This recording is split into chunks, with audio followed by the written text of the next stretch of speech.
Drop it.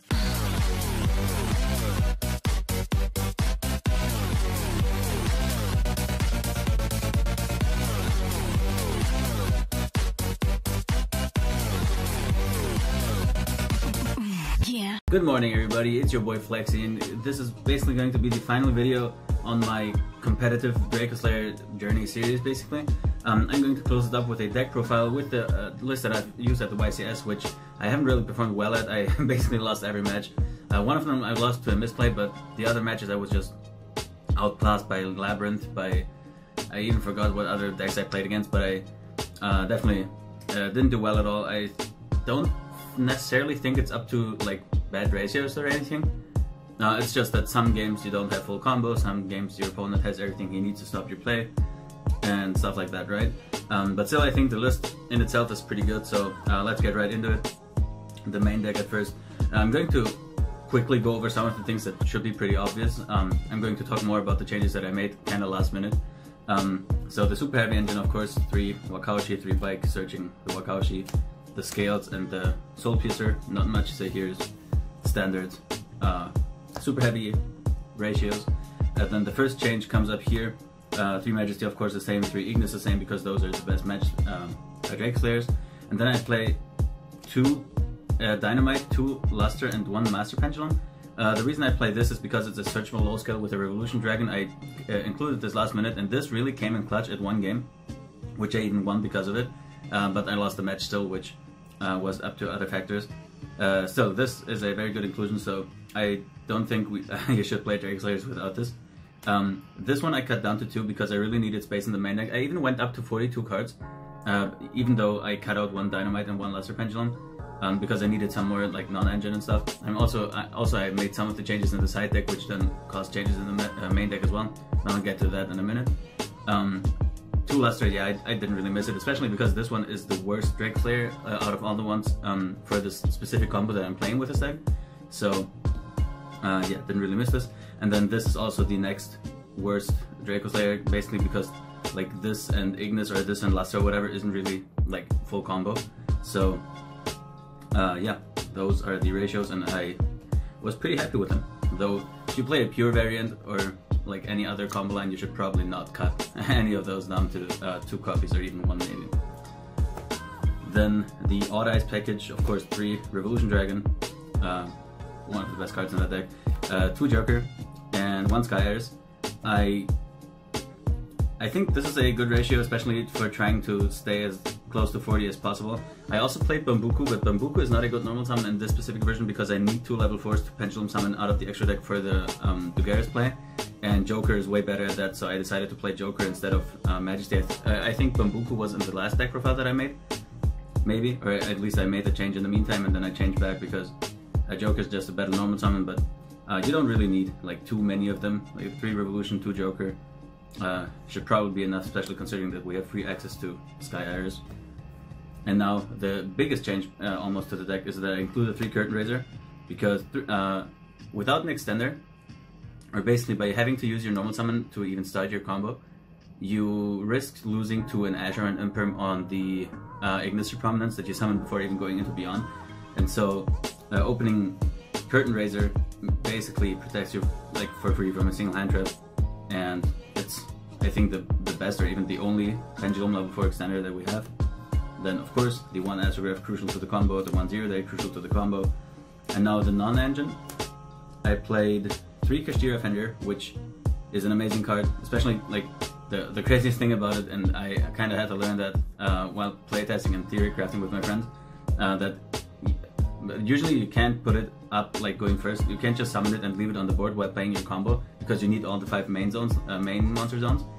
But I figured out a combo, and I also made a video on that a couple days ago. You can check it out, where you can just leave Fenrir on the board and still perform almost your full combo, which Fenrir is just a powerhouse, and it's going second even more so, clearing some of the meta boards like on its own basically. Crazy card. And then one other change I made is including Ash in the main deck.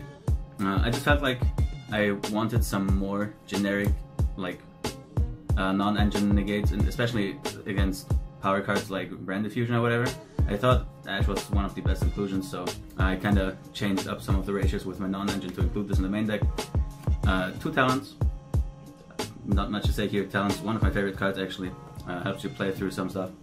And then there's 3 Book of Eclipse. I felt like this was the best non-engine card to include, like, without knowing too much about the format. Would I take it out now? I'm not so sure. It didn't come up a lot, so I can't like say from experience how well it would do into the format.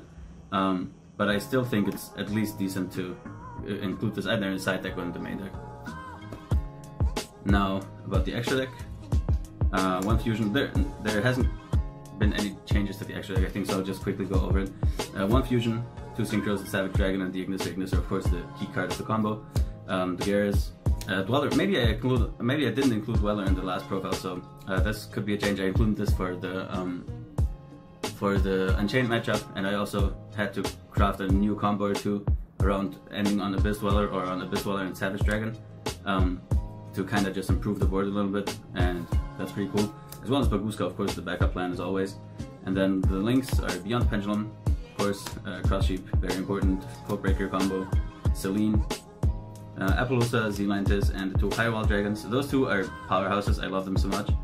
Every time I put them up, I think I won the game, but I lost most of the games because I wasn't able to put them up, so yeah, that's about it for the extra deck. Not much to say here either. And then the side deck, where I made the most changes, still 3 DD Crow, or actually not still, I don't think I included them in the last profile. 3 DD Crow I included because I felt like, and I've talked to my friends and most of them agreed that Tier Limit was going to make like a comeback with Kashtira being kind of gone, and also against Purely, and like Unchained also, it doesn't hard lose to them, but it's good against them at least. So yeah, DD Crow I felt like was a good inclusion. I don't think I opened it once against Purely, but it didn't work. So like he didn't use the effect that Xyz summons by attaching from the graveyard or whatever, and so it didn't really come up. But Nibiru also didn't really come up, though I think I would still keep it on the side deck if I were to go to another tournament. 3 Cyclone mandatory in Pendulums, because if you get hit with the anti-spell, you need something, like you need to have the opportunity to out the anti-spell.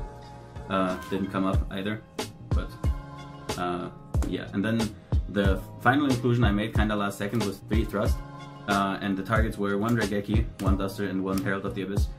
I felt like Thrust was, at first I didn't play it, but then I felt like it was too good a card not to play, especially because it can also search like talents.